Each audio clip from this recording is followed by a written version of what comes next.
Bonjour à tous. En commençant la traduction de l'article scientifique que je vous ai présenté hier, je suis tombé sur l'abréviation NEN, grand N, EU, grand N. Grand N, petit E, petit U, grand N, NEN. Cette abréviation est utilisée comme adjectif qualificatif du mot cellule ou du mot neurone. Alors, il existe une page Wikipédia en anglais, mais rien en français pour le moment. Je trouve ça dommage. Nous sommes le 24 août 2020 et je vous propose donc un résumé traduit de l'article Wikipédia en anglais vers le français. Comme ça, n'importe qui tapera NEUN dans YouTube ou Google, en tant que francophone, aura enfin un résultat en français rapidement compréhensible. Vous trouverez mon texte et mes sources dans le PDF qui se trouve dans la description sous la vidéo. La NEN est une protéine. NEN, c'est l'acronyme de Neuronal Nuclei. Donc NEU, les premiers NEU, viennent de neuronal. Et le dernier N viennent de nuclei, qui veut dire noyau. On appelle la NEN également FOX3, FOX3 ou RB-FOX3. Ou encore protéine 3 de liaison hexaribonucléotide, mais ça n'a pas beaucoup d'importance. NEN a été décrit pour la première fois en 1992 par Müller et ses collaborateurs.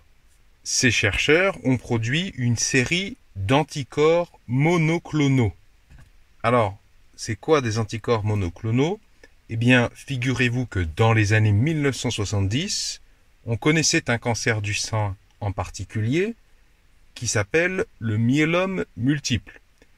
Et quand tu as ce cancer, tes cellules lymphocytes B produisent de grandes quantités d'anticorps identiques. De ce que j'ai compris, et je ne suis pas du tout un spécialiste du domaine, ce qui est thérapeutiquement intéressant, c'est que ces anticorps sont vraiment très semblables. Ce cancer crée une lignée de cellules lymphocytes B qui se divisent et qui vont toutes donner les mêmes anticorps. La stabilité des anticorps est conservée et donc c'est très intéressant car en temps normal, les lymphocytes B produisent des anticorps, certes, mais ne se divisent pas, ils ne se multiplient pas. Donc je vous invite à aller lire les détails en source, mais en gros, plusieurs chercheurs ont travaillé sur le sujet et ils sont arrivés à mettre au point une technique. Ils font fusionner une cellule de lymphocyte B avec une cellule cancéreuse et la cellule qui résulte de ça va produire de nombreuses copies identiques du même anticorps. Et de manière très très grossière, les anticorps produits ainsi en grande quantité peuvent être utilisés à plusieurs choses, ils peuvent servir à plusieurs choses, et notamment, ils peuvent servir de missile à tête chercheuse, entre guillemets, pour voir au microscope quelle cellule possède telle caractéristique particulière recherchée. Donc, je reprends ce que j'étais en train de dire avant d'ouvrir cette parenthèse sur les anticorps monoclonaux. J'étais en train de vous dire, ces chercheurs, Mullen et ses collaborateurs en 1992, ont produit une série d'anticorps monoclonaux. Et ces anticorps monoclonaux allaient se lier à un antigène exprimé uniquement dans les noyaux neuronaux et dans une moindre mesure dans le cytoplasme des cellules neuronales et qui semblait fonctionner sur tous les vertébrés. En parlant de ces anticorps semblaient fonctionner sur tous les vertébrés, c'est-à-dire que chez tous les vertébrés, ils vont se fixer à un antigène présent sur les noyaux neuronaux et sur le cytoplasme des cellules neuronales. Ces anticorps s'appelaient des anticorps A60 et donc ils étaient pratiques. Mais à vrai dire, à l'époque, on ne savait pas encore à quoi précisément se fixaient ces anticorps A60 sur les noyaux neuronaux. Alors on a appelé cet inconnu NEUN pour Neuronal Nuclei. Et 17 ans plus tard, c'est-à-dire en 2009, Kim et ses collaborateurs ont démontré que NEUN était une protéine appelée FOX3, également connue sous le nom de RB-FOX3. Tout ça pour dire que la protéine NEN est un antigène nucléaire neuronal qui est couramment utilisé comme biomarqueur pour les neurones.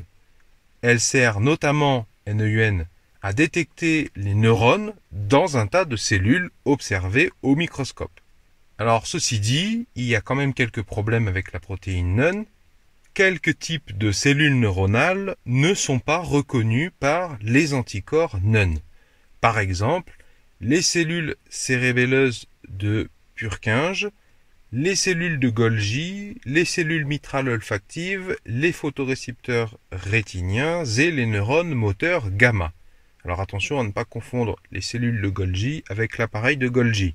Les cellules de Golgi sont des interneurones inhibiteurs trouvés dans la couche granulaire du cervelet.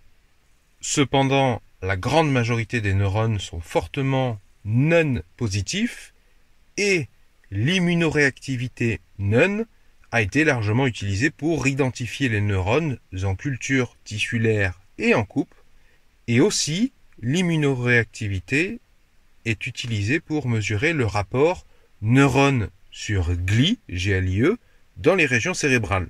La glie, c'est un des autres noms des cellules gliales. L'immunoréactivité NEUN devient évidente à mesure que les neurones mûrissent, généralement après qu'ils aient régulé à la baisse l'expression de la double cortine, un marqueur observé au premier stade du développement neuronal. J'espère que cette petite parenthèse vous sera utile ou vous a plu. On en avait besoin pour poursuivre la lecture de l'article que nous avons attaqué hier. Si vous comprenez ma démarche et que vous voulez la soutenir, pouvez-vous mettre un pouce vers le haut s'il vous plaît, pouvez-vous mettre un j'aime. Merci en particulier à ceux qui en ont l'habitude et qui le font régulièrement. C'est aussi un soutien très efficace que vous partagiez cette vidéo sur vos réseaux personnels. À demain pour la suite des lectures scientifiques. Vont s'afficher à gauche un rond et un rectangle à droite. Le rond, vous cliquez dessus, ça vous abonne gratuitement à cette chaîne YouTube. Et le rectangle, c'est l'ensemble des vidéos de lecture d'articles scientifiques d'ores et déjà publiées sur cette chaîne YouTube.